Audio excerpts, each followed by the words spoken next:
So 5 years ago, my ex and I went to Costa Rica to check things out. We actually hired a real estate agent to tour us around.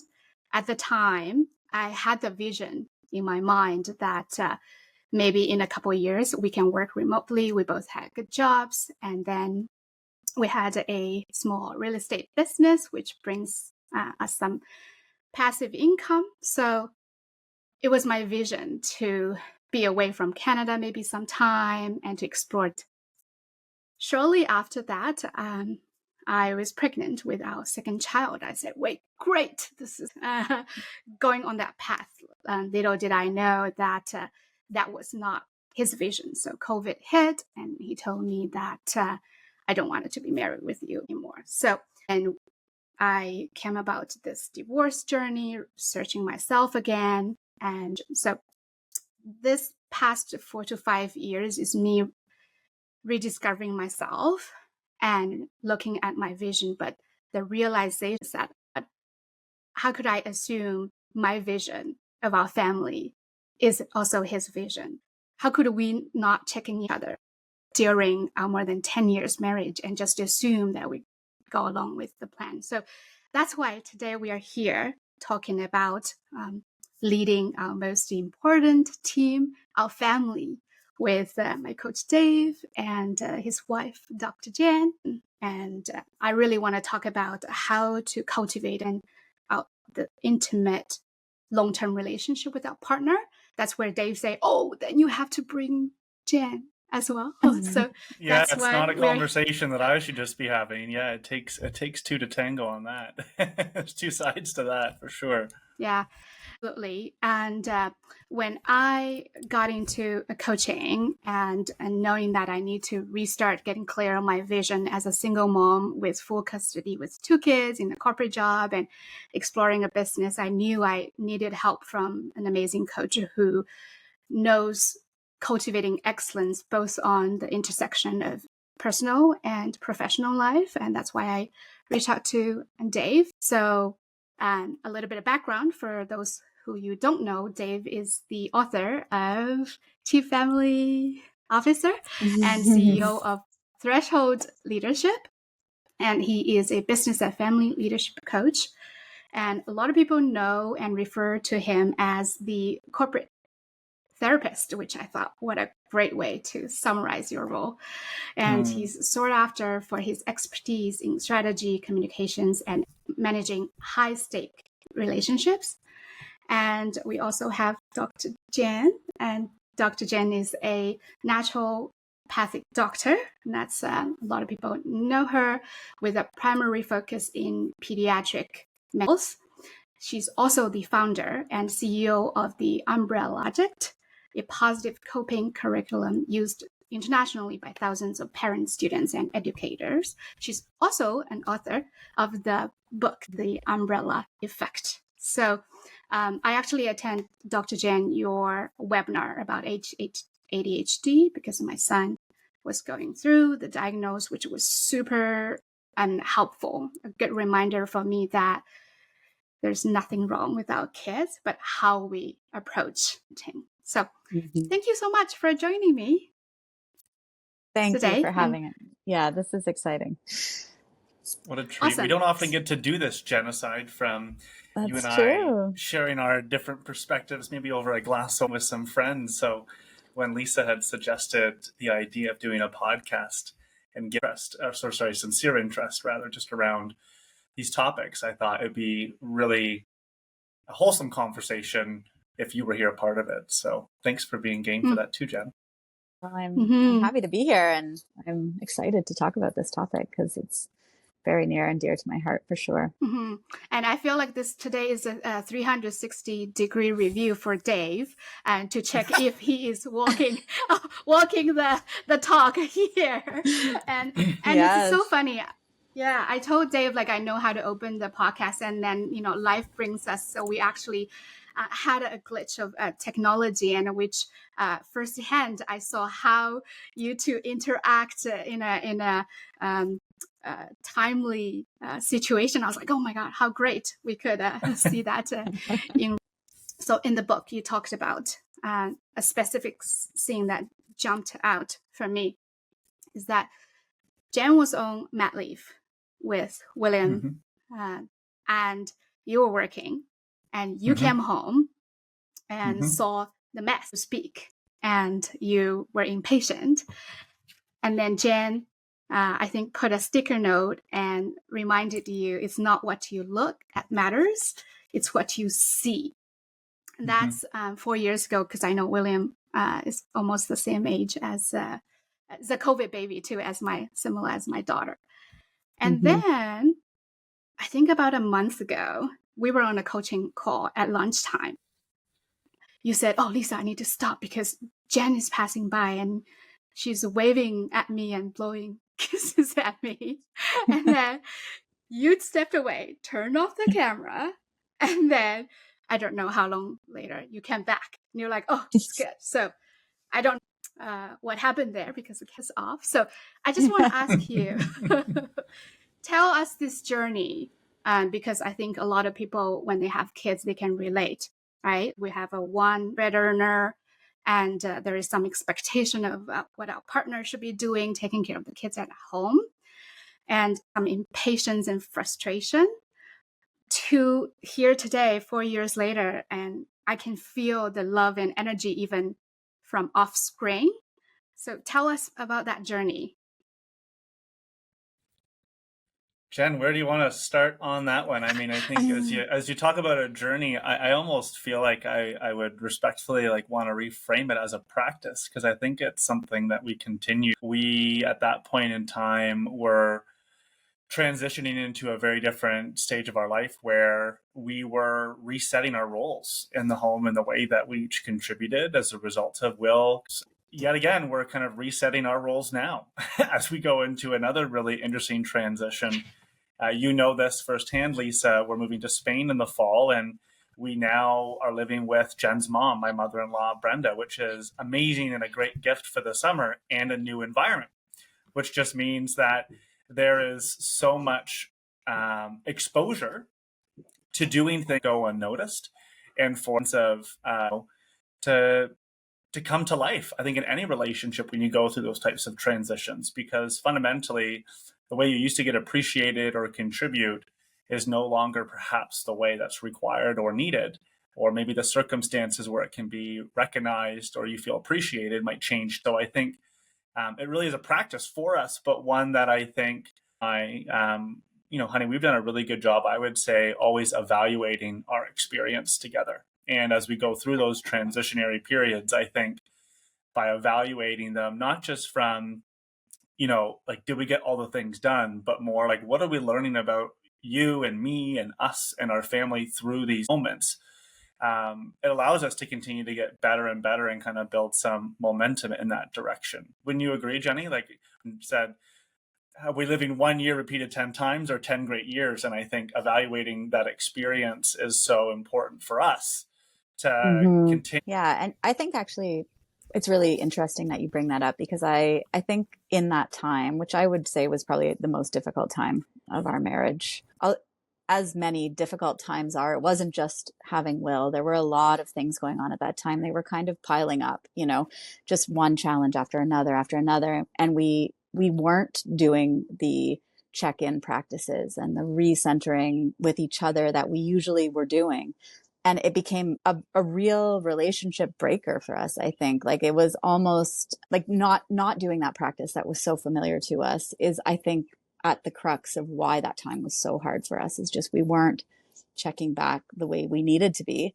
And then I really feel like that is something that's changed. So, now we're living with my mom for a couple of months, and lots of added stresses and changes and things to navigate. But now I can really feel how on top of those check-ins we are, and how on top of syncing up and talking about it. So everything feels so much more manageable. We can roll with it. We still feel a lot of connection. I think that's how I feel about it. But that time particularly, and I think it happens in a lot of relationships where time starts to be really difficult to find. The more stressed out you are, the less you feel like sitting down with your partner and resyncing and, talking about what's going on, or you're having the same conversation over and over again. It's like banging your head against the wall, but you're not doing that high level regroup. So I think that was really a huge part of what that stress ultimately was for us at that time. And but yeah, where we got back on track too. Mm-hmm. Yeah, you're so right, Jen. Like with things being so busy, if I think, and even today, with working through some of the challenges that we will always have, I'll be evolve. It's so much easier for me just to go out and play in the pool with Will than to sit down and have to talk about the stuff that we haven't had time to talk about. It's so much easier to go and kick a ball out front with Caleb and Quinn instead of sitting down and talking about all the shit that we don't want to talk about, especially at the end of a day like that, right? So I think one thing that we've done really well is we've started to have those conversations at different times in the day, earlier in the day, when we have more capacity for them, or we've built in some mechanisms in our family that create conversations not happening. Right? In my book, I say, don't work on the plumbing when it's raining. And I think we're continuing to get better and better about finding opportunities to talk about those things when we actually have the capacity and it's not happening. Yeah. And if we're being transparent here, Lisa, I know you want a 360 on Dave. Working on the plumbing when it's raining is not your strongest skill. You are a guy who needs to reflect. We've had many an argument where I'm like, what are you talking about? This doesn't even make any sense anymore. But then as soon as you get some space to think about it, you always come back with a very, not just a resolution, but a level up on what the conflict was, more than I could ever hope to hear about what you had reflected on. But you are not a good plumber when it is raining. Do not call. Do not call him. Those conversations are not your strength, right? You need that period of reflection. You need to come back and have those conversations later. So. Yeah, and I think that right there is a good example of you integrating the ongoing understanding that you're continuing to build about me into the way that you interface with our family system and create the environment where healthy repair can happen. Because as good as your intentions have been in the early parts of our relationship, when that rupture would happen and the pipes would blow for whatever reason, right? You and I are very different. I'm more like, give me my space. And you're definitely more like, no, like, can we figure this out now? I just want to have assurance on things, right? And we both have the similar intention of we want to do the thing that we feel is most appropriate for us in that moment. And I think what we've learned is what that looks like for each other. And then how do we start to do what's right for the relationship, not just us and what we have next. And I think your ability to spot, even in recent years, of like West, you've just learned that like it's great to get me engaged in that process, but just not when the water's flying, right? And learning to kind of wait for the tank to run dry, if you will. And I've had to learn how to do that in a respectful way too, right? Where it's not just stomping around in the water and leaving and walking out. That's not what's happening. But I think that's just a great reflection of how evaluating our experience together and what we're learning about us, and not just the actual event that took place, but how we relate through those has been really critical to that. And I think it's critical to a lot of folks who get better at the repair process. Because like you said, I'm pretty good at the disruption piece, right? And the blowout piece. And I think that's not what we actually want to have less of. Well, I think over time that goes down. Really, it's starting to strengthen up capacity for more thoughtful repair. Yeah, I think something I've really seen and learned along the way is that if you really are evaluating your experience, so I spent 10 years now evaluating conflict with Dave and how that goes. If you really take the time to pay attention to the experience, I can now feel much less anxious in those moments when we have an acute conflict. I used to, as we all are responding to our own emotional experience in those moments, I would seek Dave to resolve the conflict very quickly because I was anxious, and I wanted everything to be better.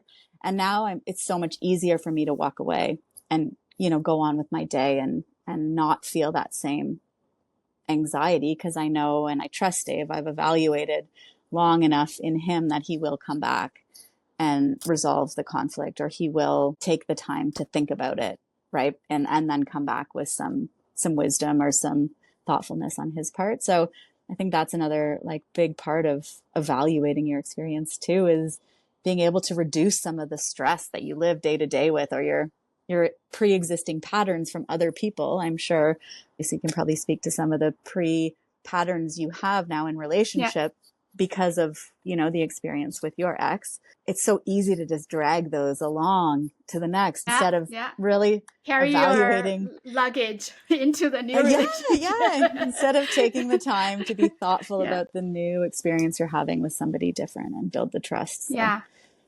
I love this so much. And one thing is that at work, right, every year we do an annual review. And in some companies, so we do a quarterly review evaluation. And we never do that in our relationship. It's just, it's just the same. It will go well. And as you were talking about this experience from 4 or 5 years ago to now, I can feel how calm and you feel. So as you were talking, I can sense this because Dave, I am similar to Jen. When we are disconnected or in an intimate relationship or a conflict, like I want to seek, right? I'm that you or most gentlemen. I'm more like island. I want to just shut down, take my time. The more my partner does that, the more seeking I wanted to do, and the more anxious I get. But just knowing that at that moment for me is that I'm disconnected in this seeking action, in seeking. What needs to happen for me is actually not connecting with my partner, but connecting with myself. And then I can come back, but also evaluating a history. Okay, did he come back to understand that, maybe he just needed a little bit of time, rather than with my ex, I would be like, talk to me. Yeah. And what a because terrible you had way to. Right. Yeah. Because he's disengaging. He was just, so this is also a great segue to talk about conflict. What I understand as I explore a little bit post-divorce and dating is that it's not that the couple don't fight. It's how we come back to the fight that matters, and what's the mechanism, what you learned, how does that piece evolved in your 10-year relationship, repairing. Even just now, before we started the podcast, we had a little bit like a snippet of that because Jen's technology wasn't working and it took us some time to get it work, and Dave went to help, and I sensed that the energy there's shifting a little bit. So tell us. I would say from that experience specifically, and then I'll let Dave, you talk to your experience in that moment too.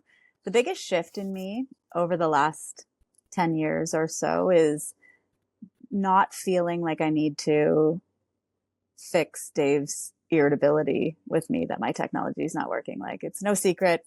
I mean, I'm 13 years older than him, puts me in a demographic that if something goes wrong with my technology, I'm probably going to be able to fix it, but it's going to take me 20 minutes and the podcast is starting in 1 minute. So Dave clearly is irritated with that, which is his experience. Before, previous Jen would really feel like I just needed to fix that or apologize or get all flustered.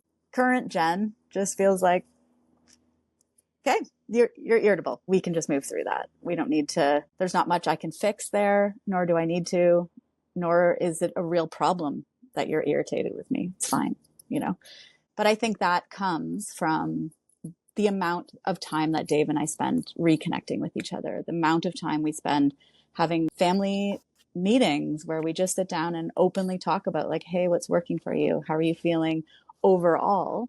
So that I know that irritability isn't a sign of something else deeper that's wrong or contempt building up or something like that. I feel like those kind of base camp style check-ins that we do often, and we'll usually go to like a nice restaurant and have a glass of wine and just check in, and stuff comes up there, but I know that it's clearing along the way. There's not all this stuff in this space where Dave's reaction of irritability now feels like, is something really wrong? Do I not know what's going on? Is this a bigger thing? So I feel like for me, that is the biggest change, is not that we're all roses all the time. I mean, he didn't come up with a glass of wine and like, no problem, honey, let me fix this for you. He was like, what the heck? Why didn't you do this 20 minutes ago? Right? Like, what are you thinking? You think you can fix this in a minute now? Right? Like, and that's okay though. Like, that seems like the right reaction. And I can just let him have that. So that's sort of where I'm at. I don't know, Dave. I what do you love think? it so much. And before Dave, you jump in, is that this lesson I'm learning too, is that it's not personal. I'm not taking it personally. It's not about his irritability, is about him, and it's on him. And I do not need to fix that. Oh my God, the desire to fix things is real. Yeah. And then we kind of move ourselves away from the situation a little bit, detaching a little bit, and then we can gain space. It's like, okay, it's not a, and he can walk through that. It's also your trust of him working through his inner. And so I love it so much, Dave. Yeah, I'd say just one thing to add to Jen's piece. I think like what I was going to actually ask, like, how do you think you've got there? But you, I think, spoke to that quite well, Jen. One thing that I have experienced over the last few years with you is more active attempts to like make sure you understand without like trying to. If I think back into the early, I think a lot of times what would happen is I would get frustrated on something, and then what would begin to take place is a series of compensatory behaviors from you to try and get in front of anything else that's going to make me even more irritated, which now starts to like take away from all the things that you're doing. But it was very much like, how would I say it? Well, you were taking side streets and like going down in the shadows to clean things up in order to create an environment where you think by doing that, I would be able to settle down, not be bothered, and hopefully like resolve. I think, well, now I think you're in a spot where there's just a lot of trust in knowing that allows us to have interactions like we did moments ago in a way where it's just clean and as simple as it is, and we can kind of move on right away. There was an intermediate, I think, phase where I noticed a lot of times you like checking in, like, am I getting this right? Is that what's going? Okay, cool. Like, but like you actually double checking and just directly addressing it instead of trying to do things to hopefully reduce the risk of that getting worse. Does that make sense? So I think there was like a whole like progression there that was really, really helpful. I think one of the things that has helped me a lot in the way that we deal with conflict together is understanding the difference between like when Jen and I are in conflict between each other and when we are, and how you and I repair conflict between you and I when we disagree on something between us, or how we treated each other or what had taken place. There's a big difference between that and then also realizing that we can become skilled at how we work together in dealing with a third. A third could be one of our kids. A third can be one of our parents. A third can be a challenging neighbor or thing that's happening in our community. In particular, I've noticed that we're getting better at dealing with thirds and treating how we deal with those in a different way compared to how we deal with shit that we have going on between us anyway, right? And like to me, that's a very different skill. And to realize like, wow, like even when back during COVID, like you said, we had Will, but there was a bunch of other things that were going on in our family too, where many of them I would describe as a third person or a third thing that we both really care about was going through something. And we had to find a way to work together and use our system to try and, collectively improve the thing that we had cared about. And that's just different than how we fight together, right? It's a very different context. And I think the time that we've spent understanding the difference between those two have really helped, I think, come to the moment with the right intentions and the right context of like knowing that that's what we're actually up against instead of just consciously sharing our own perspectives and fighting back and forth on it, right? Yeah. Yeah. It feels so nice to have somebody on your team. And I think that's essentially what, when you think about the world like that, it's like, hey, we're on the same team here trying to deal with this. You might think I'm defending or you're doing this, but actually what we're both trying to do is come to something together to help whatever this piece is or cope with this. So it is a nice moment to remember that you're on the same team. It comes up a lot actually with teenagers too and parents, where sometimes it can feel like parent versus teen instead of like parent and teen versus the fact that you're really irritable. Like it's us versus your irritability. Do you know what I mean? And like trying to even like be on the same team to deal with the thing, or like you're not very good at controlling your anger. That can be a third, right? The quality that you're both working on doesn't have to be me versus you. It can be like, hey, you and I are working together on the fact that you're a really irritable teenager and you snap every time. So we can like strategize together about that thing. And I find that's a really helpful parenting tool too, because, or very helpful relationship tool too, because it can put you both acknowledging that there's something you're working on together, you know, but there's still, it's not you. A team. It's not. Yeah. Yeah. It's not when you bring up, yeah, exactly. When you bring up the notion of team, I immediately start to think there are some of the best ways that we've worked as a team to try and improve conflict skills. And one of the things that I, looking back on, definitely can see quite clearly is a lot of times with us, and I'm sure I know this is with every other relationship too, more often than not, it was the nonverbal cues and gestures that would happen so quickly and so unconsciously that it would immediately throw either of us into like a predetermined understanding of what somebody or doing.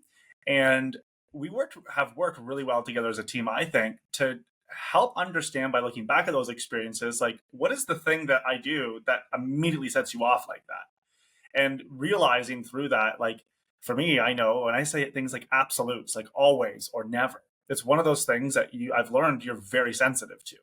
That in my mind, I'm thinking, well, it's not absolutely always, but you know what I mean? It's like most of the time. But for you, you're like, well, no, you said always. And so always is always, right? And I just use that as a silly example because it could be a look. It could be a gesture. It could be a sound. It could be like, there's so many things that aren't verb. I think we've worked as a team to uncover what those are. And by understanding what those are, we've been able to smooth out, I think, some of those friction points that a lot of times I think in relationship, we don't realize have the fucking impact that they do. Right. And something I think I could get better at, I think most people could get better at, is instead of trying to smooth them out as if they shouldn't happen, giving people a little more patience in the journey, even of a conversation. Like I can say something to Dave and I instantly know what he thinks of what I've said. And he knows the same for me. So sometimes conflict, old historical conflict, comes from like, you're doing that thing again. I know, you'll bring up something about one of the kids, Dave, and you can see in my face that I don't agree with that point. And then you're instantly into the mode of like, oh, you're going to defend the kids and you're going to be not on my side on this conflict. And then it just kind of spirals without any real even engagement from me, other than the fact that we've been together long enough that you know what I'm thinking, and vice versa. It happens both ways, right? So I also think there is something everybody could do a little bit better in relationship is just allow the person to have their emotional journey through the conversation, and their immediate reactions without assuming that that's where they're going to land at the end of the conversation. I can have my immediate reaction to want to defend the kids, but then I can also loop in all the other information. Okay, I'm trying not to immediately do that. What does Dave have to say? Okay, I'm trying to just be present and listening to his side. I can have that, but if already the conversation has taken a turn to conflict, because you can sense that my first reaction is the one you don't like, that's hard too, right? So I think, again, it's like that patience, allowing people to have a journey through a conversation that you don't need to respond to at every moment. Just being kind of curious, watching them go through their journey too in the conversation. And especially when you're in a long-term relationship, you kind of you think you know each other so well. So you assume. The assumption is very dangerous. I think Dave and I, even when I share some of my personal experience, I realize it's like our ability to almost have a third eye to look at ourselves through our reaction and our assumption and even judgment of our intimate partner, and assume that's what they mean, but not realizing, I think, Dave, we talked about, we go through different iterations of our relationship, and the other person is growing, I'm growing, or am I allowing that space for even growth, or the ability to recognize the growth, the change? And assumption we do, especially the longer you are together, the more. Yes, that's the story gets hardwired. It's kind of back to the original story you shared about, it's not what you look at that matters. It's what you see. Is that sometimes we see our partners through a certain lens, and it's so difficult for them to get themselves out of that story, because our story is so powerful about them. Everything, every example, and I think you share this, Dave, really well in your book, everything starts to validate. So you only see the things that validate what your brain wants to believe, which is this one narrative and path, instead of being able to allow the space for change, or just a different story to be true too. Yeah. And you spoke to, like, I believe one of my greatest strengths over the years has been reflecting on my behavior. I think it's definitely one of the, I would say, superpowers that I bring to our relationship, is that I'm, albeit not maybe great when the water blows, when I do leave, I do really think about it. And I really do come back, like you said, Jen, with an upgraded perspective and an ability to take some ownership. And one of the questions that I often ask in that space when I'm alone to myself is, like, could it be possible there's a different way of describing this? And that, to me, by just opening up multiple possibilities and being able to, almost like a Mad Lib, like, let's write the story again, but just differently, is a way that I think opens up the door and the wedge for different stories to be possible there, right? And that's just one that's always kind of been with me when I take and try and look at, like, what have I given here? What am I taking here? And what pain and trouble am I causing here? Right? And through that, like, could it be possible that my original story about what this is meaning or what's taking place is expired, is old, if it's right?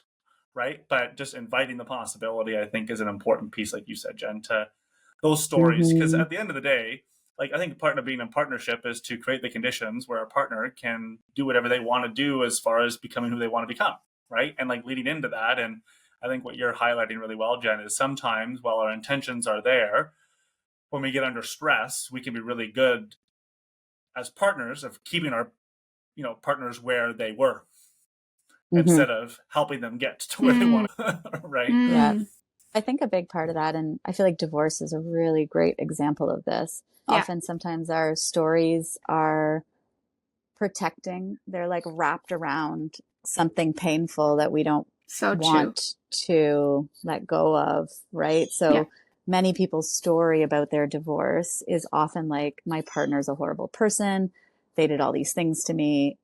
But it's like, it's wrapped around the pain of whatever has transpired, and, whatever those things are on our own side of that story too. So I think sometimes when we have those really hard, rigid stories about our partners, they're actually like a protective mechanism for ourselves. And I think, Dave, like, in your book, I think you share some of this too, but that story you had about me at that time when Will was a baby and me not contributing enough, or whatever, that story was also very much protecting you from some of the deeper layers that you didn't want to deal with at that time, right? Or that were hard for you to look at in the mirror. So that story is an easier way to just put that away, somewhere you don't have to look at it. So I often, I take great care when unraveling people's stories, because underneath them, there's often some pain that needs to be dealt with and processed too. Yeah, that's so true. So when I get in touch with my clients going through divorce, and myself included, and not realizing, is that I was holding a lot of pain bodies within. And then as you were talking, I was like, so through the divorce settlement journey, right? Because it's high conflict. It couldn't be higher, the conflict. And we tend to reinforce the negative stories about the other person. I mean, how could we not? Because the conflicts, and it's important to step back and to have someone, whether it's a mediator, your lawyer, or a coach, to really challenge you, just like Dave did, to have some space and asking you, is it true? Is it absolutely true? Or whatever questions we're asking to challenge our assumptions or our old stories about that person, which is very hard at this time. But it can also be if during your divorce you couldn't have that space to do that, definitely take some time to do that post-divorce, because that will help your next relationship. And if you choose to get in. Yeah, and you don't want to carry those with you. And many people do for a long time. Yeah. And when we get through the same cycle and wondering, right, how and why, and then that's why our second marriage divorce rate is even higher, maybe, I don't know, 70, 80%. So do the work now so that, we don't get to that point. And also another thing is that I think Dave's work and myself is that really the work is focusing on ourselves rather than externally pointing finger to the other party, because whatever the other party did or, is still doing, it doesn't matter. Is that what do you want? What kind of life do you want it to lead? And what kind of family do you want it to lead? Yeah. And I think like the ability to turn within a little bit and to kind of ask yourself, like, what's really going on here in those moments? What's the story that I have? Where did that come from? I think it's important, the role of timing on that. Right. And being really quick to do that. What I mean is, like, you ever bad cough and then you finally bring them to the right? You know how fucking annoying that is? Like, you book the appointment because, like, you have the symptoms, and all of a sudden you get to the doctor and, like, there's no fucking symptoms. But I swear to God, his throat hurt yesterday. Can we still do it? Right? Like, it's one of those where, like, when the pain is there. That happens, like, 50% of the time in pediatric visits. Yeah. The parents like, I swear.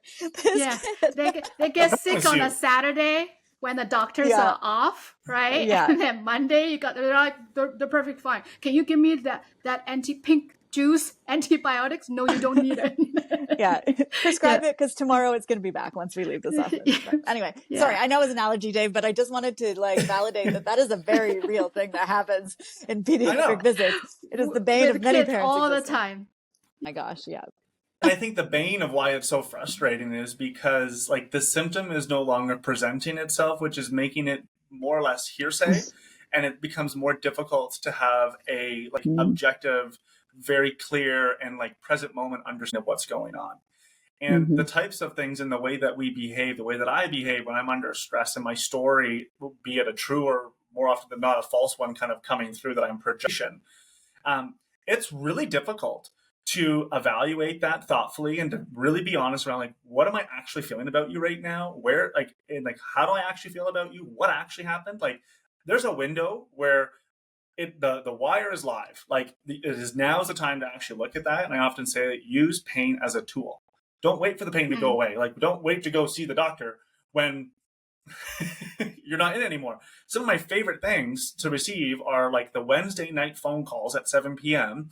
from one of my clients who is just totally blown, going for the walk. And I love it is because it's not because, I don't love it because it's happening at 7 p.m. and I should be hanging out and want to be hanging out with my family.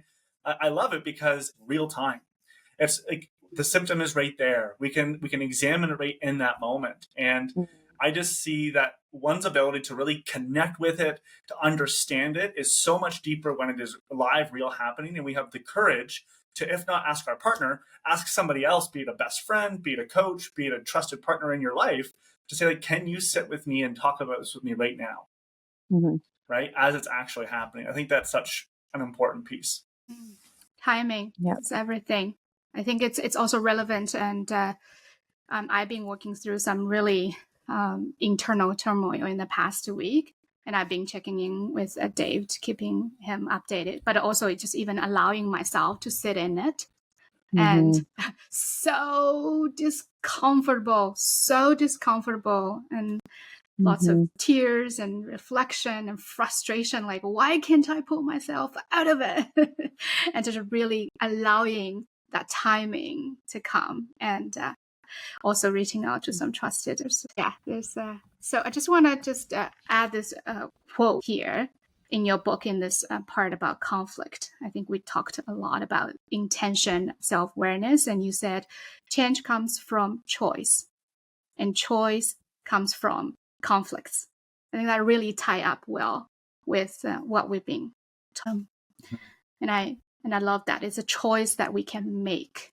How do we repair things with our intimate partners and other people in our life, but also within ourselves? So thank you for sharing. And the next question, I told Dave, it came through my silent meditation retreat on Saturday, and I really wanted to ask is, you two are both very busy. You have 3 children.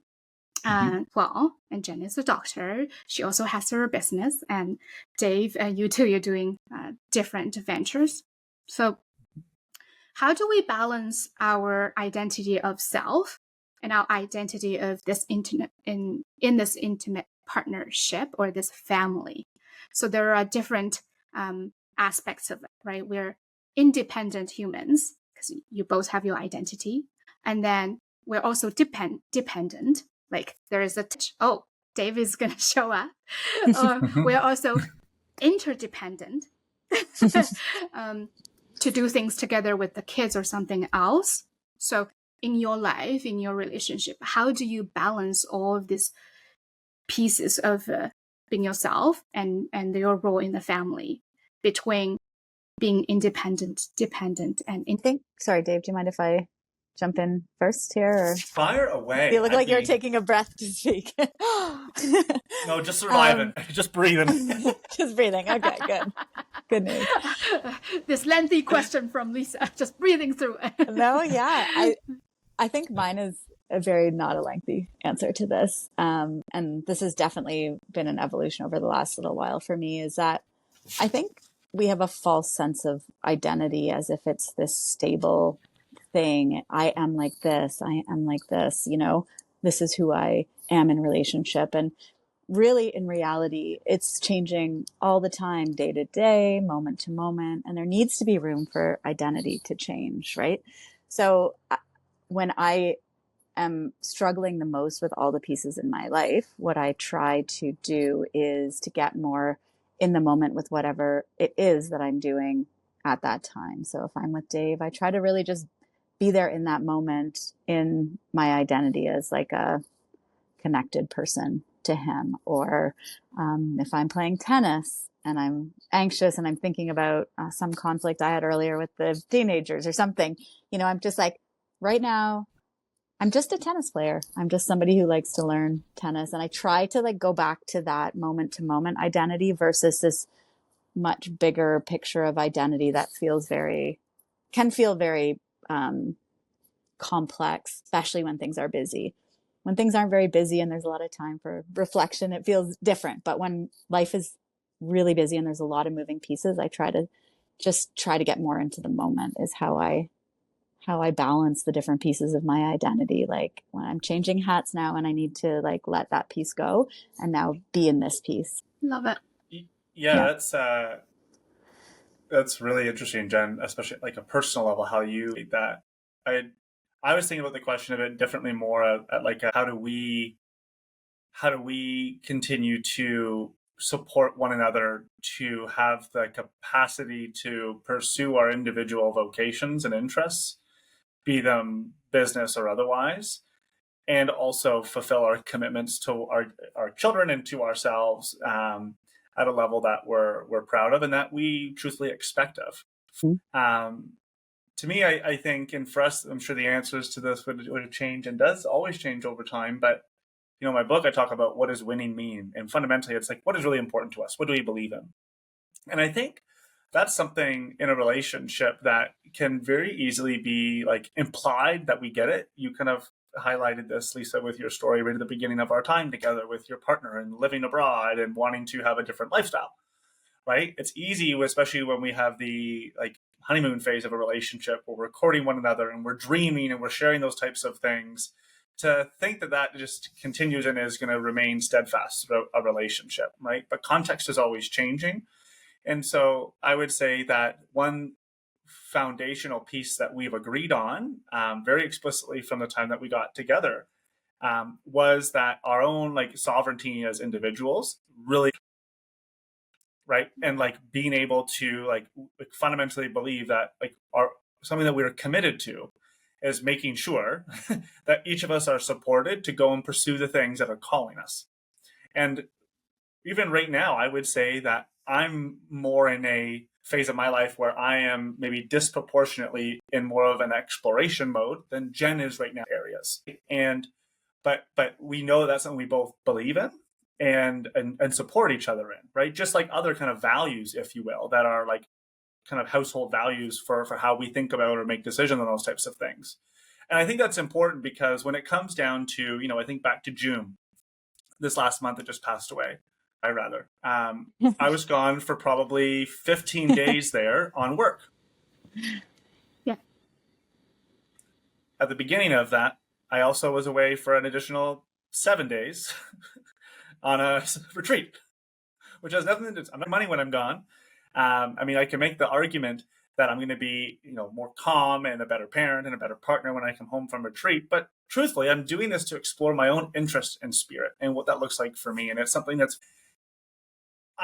not a deal breaker or a type of conversation that we fight around or argue about when it comes up, because we've already predetermined that we support each other in those types of things. So by kind of making agreements around what is important to us up front before actually getting into the week or the month or what's kind of happening, I think those things start to act as like almost design constraints, and we expect those things to be there. And it's like, okay, it's more about how might we make that happen instead of not again, right? Like something like that, and the full support that we offer each other, I think is something that we, predetermine on that. And I think that's a principle that's really worked well for us, is just in principle taking a prehab approach to some of these types of things. Create mechanisms that spark these types of conversations informally or formally, so that when the pipes burst or when you're actually in real life, right, you've already kind of got on the same page for some of these things that sometimes can seem phony and silly, like values and a company on the wall.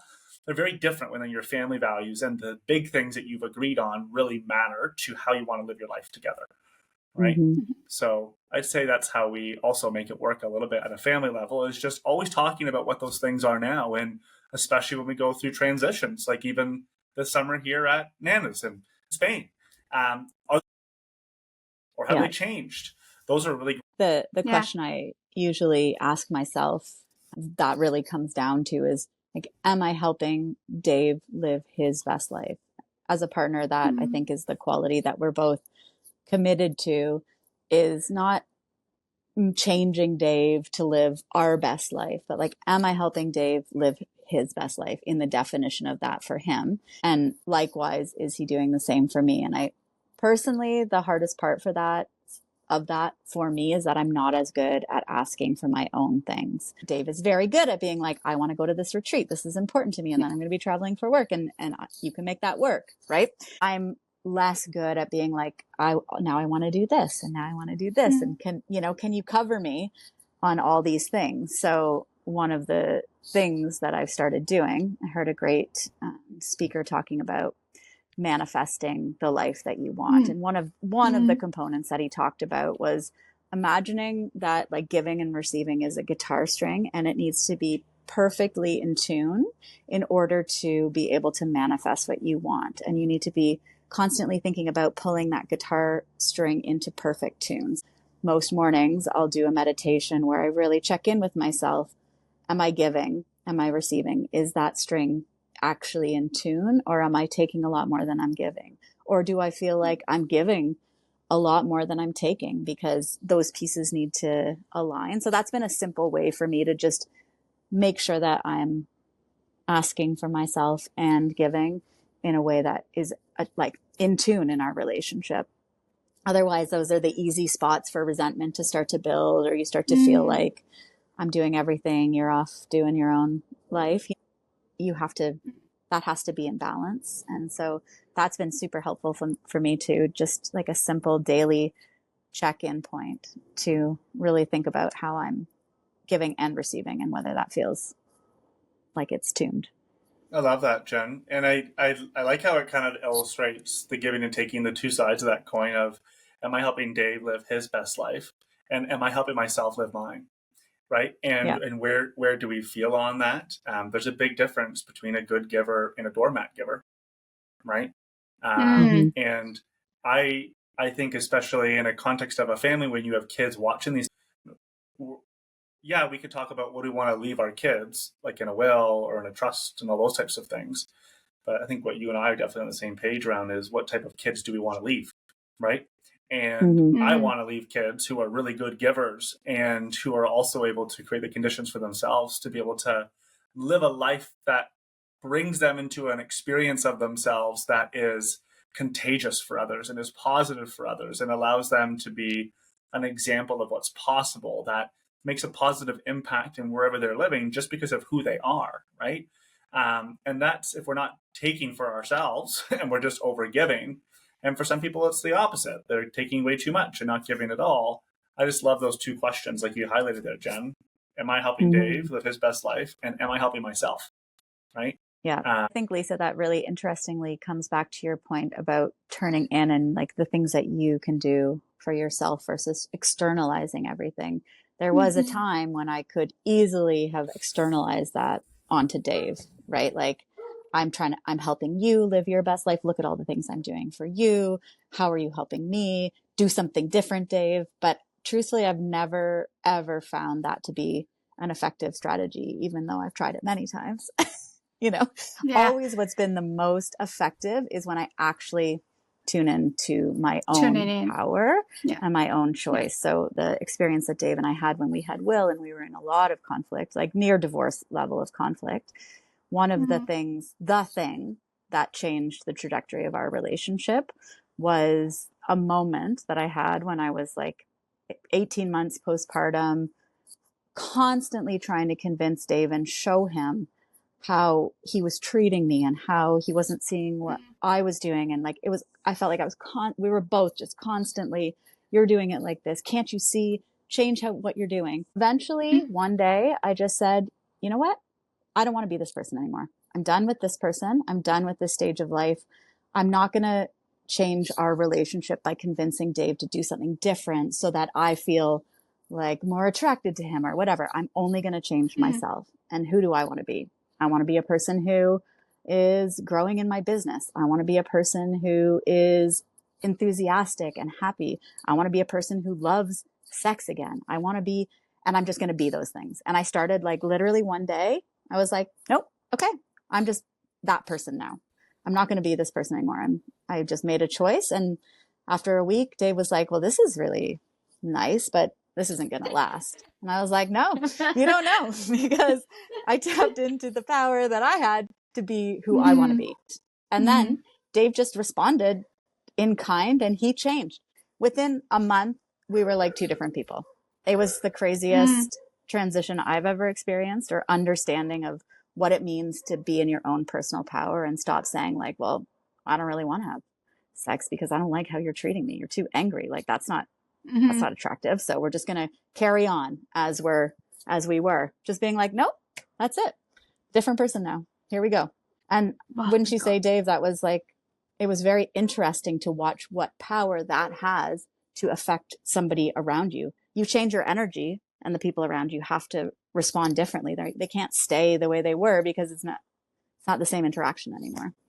Yeah, I think fundamentally it's a very good applied example of the choice that have to be. We have no more anger. Great.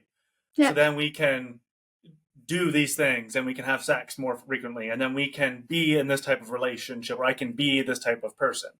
Right. And instead of like waiting to have those types of things in order to be that type of person, you may be that, right? Which seems so simple, but it's not. Like, right? Like it's not. Yeah. And it is at the same time. Like I think we all have this this quality in ourselves to be able to, much like the alter ego, like I talk about in the book, right? Enclothed cognition with kids. Great research where they had kids go and do these puzzles, and they would be testing to see their tenacity and their persistence. And the trick is there was no actual solve to the puzzle, the bastards, right? So they just had the kids continue to put the effort in, they were timing them. As soon as they put on a scientist lab coat, right? Or a police officer or a superhero outfit, immediately they invoke the cognition or the way of being of somebody else. And I think what that just reminds me is we all have the ability to tap into different qualities that are always there. And even though the dynamic in the relationship may make it difficult to pull those out because of resentment, fundamentally, we're giving away power when we allow that to be the excuse. And we take back power when we make the choice to be able to be that person because that's who we want to be. And I think what's really interesting here, Jen, is by you making that choice, it forces. I made what I believe was the right positive choice in that I met you there. that would have just put our relationship on a different pathway. And I'm a firm believer that like it would have been the total right move for you to do that for you, because that's how you want to live. That's who you want to be. And if I wasn't willing to be able to come along with that, great. That is a wonderful choice that has forced a bigger decision in our relationship together of should we stay or should we go? And that's fine. Yeah. That's great. That's a good decision to be able to get to. But one that's not available when we're like dicking around and trying to compensate and trying to change other people, right? Like it's an empowering position to be in when you make that choice and you now allow somebody else to make their own choice rather than trying to convince them. Yeah. And I think maybe that's why those moments are so hard to come to, because you do have to get to the point where you say, this is who I want to be with or without you. And I'm going to be that person. Yep. And if you don't come along with me, then I've made the decision before I've made the decision that I'm going to live this life now. So that I think is sorry, go ahead, Lisa. No, sorry, I just say it's so good. I'm just saying hallelujah. It's so powerful. So powerful when you come with that kind of energy. It's like, this is, I made my choice. You can come along or not. I will be at peace because I've made my choice. And I've, whether you're in this divorce stage and you're still very painful, hoping the other person really ultimately, when you're in conflict during that stage, like see you and recognize you, and the other person refused to. And, or I have clients who are age. Dave, we talk about, should I stay or should I leave? Because my marriage has been on autopilot. There is no really intimacy. I don't feel loved, right? And a lot of people still, we talk about externally pointing finger, like if he changes, only if she does this, you know, we will be different. As you making that choice, like, I don't care if you change or not, because I cannot change you.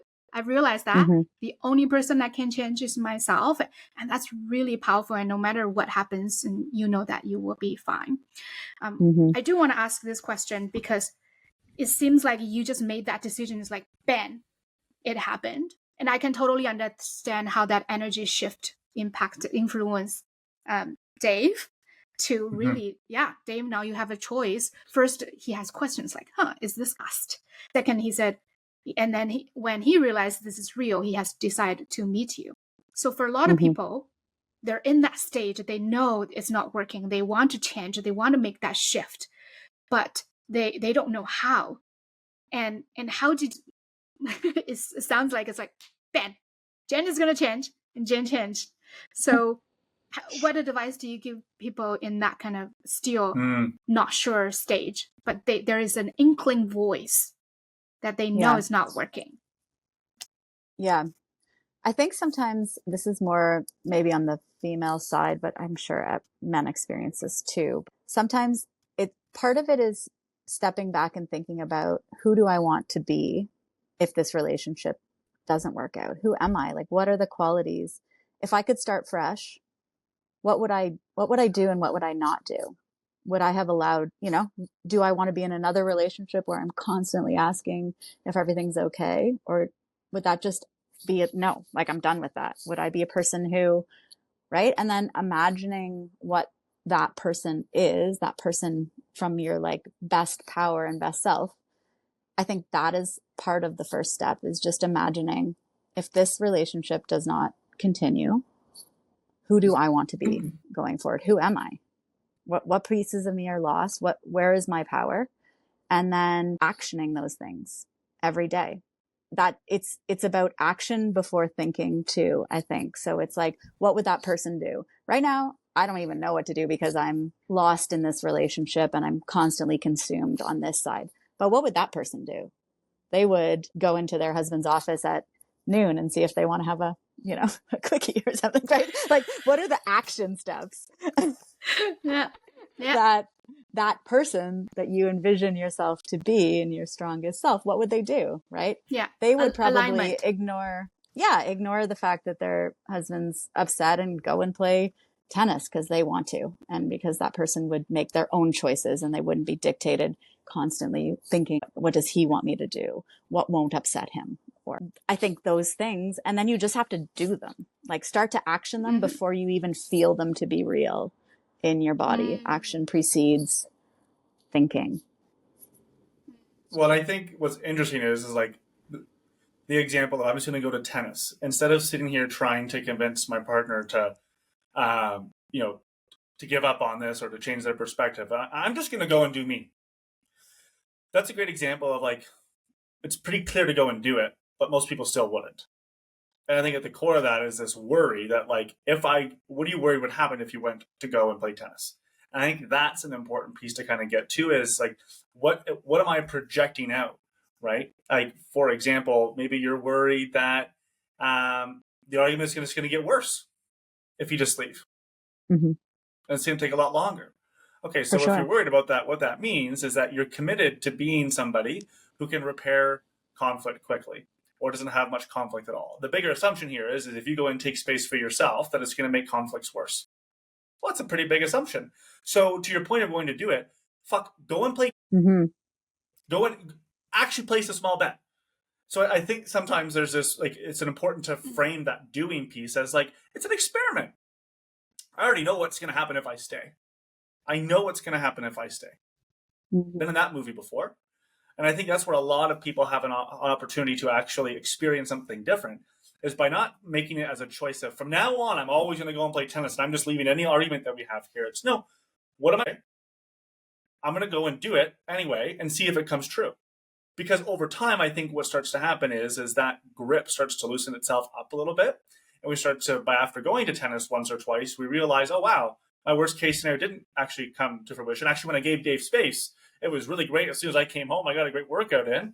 And he actually came to me with his perspective now that I had left on that. And wow, this is actually better than I thought it was. But most people don't actually have the experience of going to do it, right? And I think framing it as just like, it's a bet. It's a small bet. Not to trivialize the intensity of the emotion that sometimes we're met around that. But I think we have to experience that. I really do.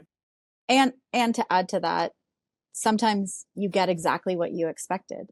But suddenly, I'm a person who's okay with you being uncomfortable or irritable, and that's not going to throw off my whole day, right? Like that, that is a choice too, to be like, I'm making this choice for myself, and now I'm going to push into it a little more, and I'm going to see what happens if instead of trying to repair this right away, I just go and get my work done, and then I go pick up the kids, and I just move on, and I just allow you to be in whatever state you're bothered or not, like sometimes it's exactly what you expect, but it's the reaction to that expectation that has created this loop in your relationship too, that it's like, this is always what happens. I get, powerful and I go do what I want, but then you're upset. And then I come back and I'm like, oh no, now you're upset. Now I have to fix this. This is way more work. I should have just not gone to tennis in the first place, because now this is a huge output for me instead of something fun. But there is other alternatives. There is other options there too, where you can choose to be a person who's like, you know what? That's you. That's how you're feeling. And okay, I'm not feeling like that. I'm going to go over here. Yeah. And I think you have a really good ability, Jen, to be able to be rather introspective on those types. And when I think about Lisa's question here, I think any changes I've made around like how I want to be, I've typically approached them a bit differently. If I think back to one of the challenges we were having and how we were dealing with thirds, in particular, our daughter at one point in time years ago. And you'll remember that I had and I wasn't willing to back down on it. And where we had come to was, I remember we brought up Jason Gaddis from the relationship school and we took him out for dinner. And I remember after having a cocktail and sitting down with him, I said, okay, so I think I'm right on this. Can you please prove me wrong? Or show me where I think I'm wrong on this. And I'm just sharing this as an alternative way of looking at like how I've come to making some of these changes is you're very good at introspectively kind of getting there on your own. I, for whatever reason, need to be challenged or have a side perspective. And since the dynamic is typically between me and you, or if it was between me and Lisa, as an example, like I don't think getting that perspective from the person I'm in an argument with is going to be the best way to get it. I need to get it from somewhere else. So I think sometimes if you're feeling like I was kind of giving up on something or compromising something or holding on maybe too tightly to something and wanting something to be different, there's a lot of value for me in being able to say, okay, can we bring somebody and can you help me see what 100%. right? Yeah. And I was so blown away by like how quick that third party perspective can help not just me, but also you see the situation differently as well, right? Again, inviting different possibilities or variation of the story that we're collectively telling about that moment. And I think whether it's going through divorce or trying to build skills in how you repair conflict in a outstanding relationship that you have, you're trying to get better at, bringing in somebody else is not a permanent decision. It can be something that's for a short period of time, but it will collapse time, right? It will accelerate your ability to, for Jen and I, we probably have, I don't even want to think about it actually. I was going to say, like 50 more years together, hopefully, or 60 more life. I want to experience 55 or 60 of those years, 59 of those years in the healthiest possible state with you as it relates to the way we navigate those moments. So why wouldn't we bring somebody in to help us collapse time? Same thing for you, Lisa. You have somebody go through divorce. You're reinventing yourself after that. I met Jen 2 years into her reinvention. Wouldn't you want to live in that state of reinvention and clarity for a lot longer than taking 10 years to figure it out on your own? Like there's something really magical about that. And Jen, you're so good at doing that on your own. I struggle with that, as reflective as I can be. And for me, I find what helps me get to these, wow, I need to change that, really is done quite well when I can bring in somebody else and say, here's where I think I'm right. I'm very certain. Please challenge me on this. And I think actively seeking that is also a really great signal to you as my partner to say, I'm willing to change, but I also am pretty strongly opinionated on this. And that's okay too. I think that's okay too, but it's a signal that I'm willing to be a student of this. I'm willing to entertain a different perspective and change my mind. I love both of you sharing, and Jen is like experiment, but also keep your expectation in check if the other person doesn't meet where you wanted to experiment. But Dave is like have that third party perspective for him is helping him to see what he's missing. And as you were talking about right or wrong, Dave, I actually had this conversation and also had a lot of for my marriage is that, I was so wanting everything to be like, prove I am right. And in the end, I lost my marriage. So what the fuck is the point of being, if that's what I get, this morning when I dropped my son, and at his camp, he kind of got a little bit agitated by me asking questions. He was like, I'm right. It's checking table is there, And I had a conversation with him like, honey, what's the point that you're giving me this attitude? Even if you're right, I'm not trying to argue with you whether you're right or wrong. Is the point I want to bring it to him. Is like the point is like, if being right damage our relationship, what's the point? Why wouldn't we do the introspection or having a third party coming to help us? So I think it's a good point you make around about being right. And I think the consequence of being right is that the person you were in your home, I often I can really relate to what you're saying because I'm somebody who likes to be right. And I feel like I am in a lot of moments, right? And what I've realized is when I'm fighting to be right, what happens is now my home is filled with people. And that is not the type of home that I want others to be able to experience. That is not the home that I want to be associated with my family name. A home filled with people who have been defeated. No. So would you rather be rich or right? Maybe not in the capital sense rich in intimacy, rich in connection, rich in trust, right? All these really important pieces. But I think that is something we often forget is that that is the consequence of being right. The consequence of being right is that you have a house. It's a really interesting way to put it, but very true. Yeah. And which brings me is that the first time I approached Dave, we had this really, I think both of us cried, and you told me that, Lisa, I'm doing this work with you, but for your kids. I think it just... I remember that. I remember that. And, wow. That brings you back. Yeah. I remember saying to you, Lisa, if we're going to do this work, I need you to know I'm not doing it for you. I'm doing it for your kids. So I'm going to, we're going to have moments where it's going to feel like I'm not working, but that we're approaching this where I'm actually working. Yeah. So I'm just saying it's so important, the legacy we want to leave behind. And maybe in this case, you don't have kids, but for the people around you, and how do you want them to remember you? And I also want to just share that how I implement some of the tools that you mentioned that in this book. You talked about family boot camp. I was like, I'm a single mom. My kids are young. My mom doesn't speak English. How do I do that? But what I did was I did a check-in with my son. I was like, he's 9 years old. I can do that with him. Didn't know how it would go. I was just like, hey, how are you? And we had a really good chat, and he blew me away. He said, Mom, I think we're thriving. I was like, oh, are we? That's the goal that I That's so cute. when everything fell apart.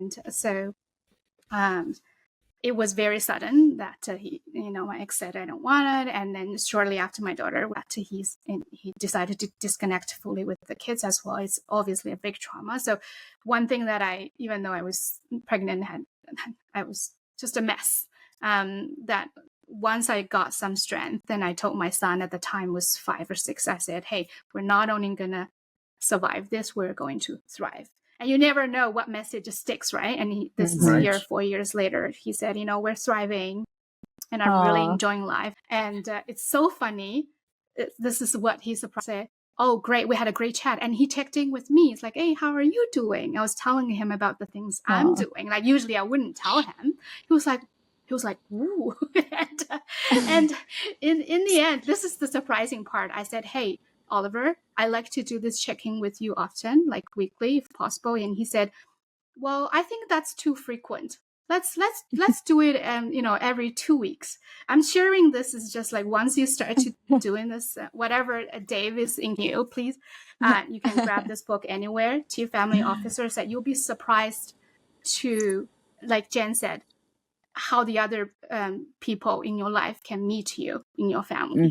So that's what I wanted to share, and how meaningful and important this work is to lead your family, and to always look within. And I want to thank you both for sharing so truthfully and vulnerably.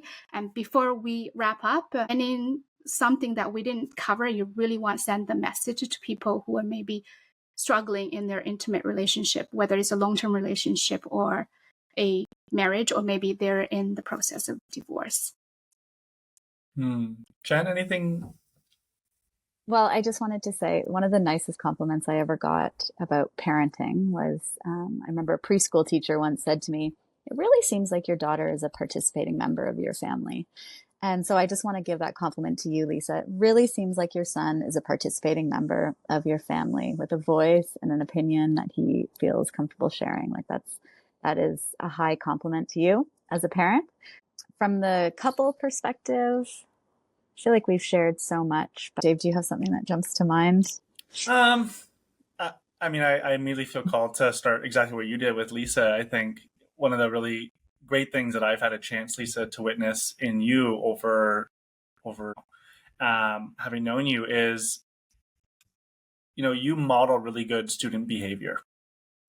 I was in a cab ride down to the airport a few weeks ago, and the taxi driver goes to me, "Hey, you're an author on families and that. How do I convince my kids to take more ownership?" And I asked him, I was like, "Well, how do you do that yourself?" He's like, "What do you mean?" And I was like, "Well, you have to show your kids what that looks like. Don't tell them that."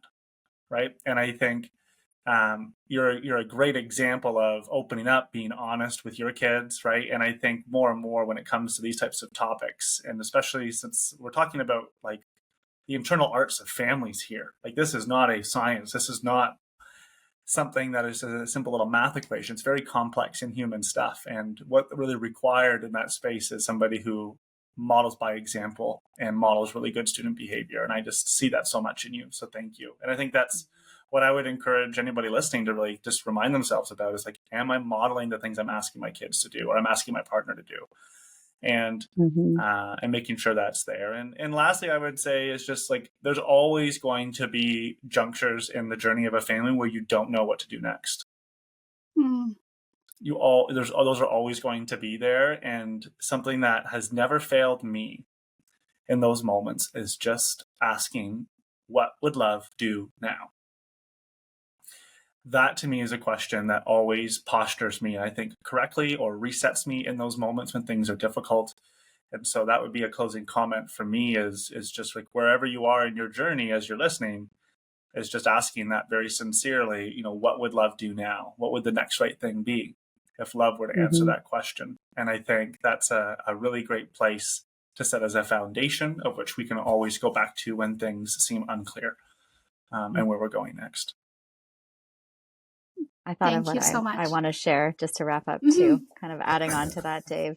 I think everything we've talked about today required these moments of awareness where something shifts in the way that you're thinking, that allows for change, that allows for proactive conversations, whatever it is. What I would say is that you don't know what you don't know. Until you put yourself in situations to learn and grow, often you feel you're right, but you don't know what you don't know. You can't know what hasn't come to you yet. Picking up a book like Dave's book, working with a coach, even if you don't know what to work with, just like Dave said, like show me where I'm wrong, because I'm pretty confident that I'm right. Like whatever it is, anything, talk to friends or people who know, who've been through it, whatever it is, like you don't know, be open to knowing something that you don't know yet. I love that. Always choose love and checking with how would you approach this with love, but always checking in with yourself as well, just being open, because with that student mindset, I don't know what I don't know. And let's find out. And exactly. Yeah. Thank you so much again. This is so awesome. And there are so many moments I just want to be like, yay!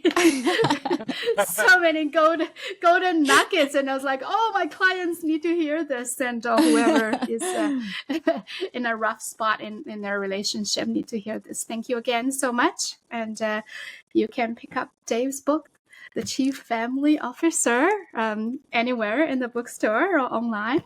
And thank you so much for your time and to share. And, we'll see you next time. Thank you. Sounds great. Thank you for having us, Bye, Lisa. Lisa. Bye for now.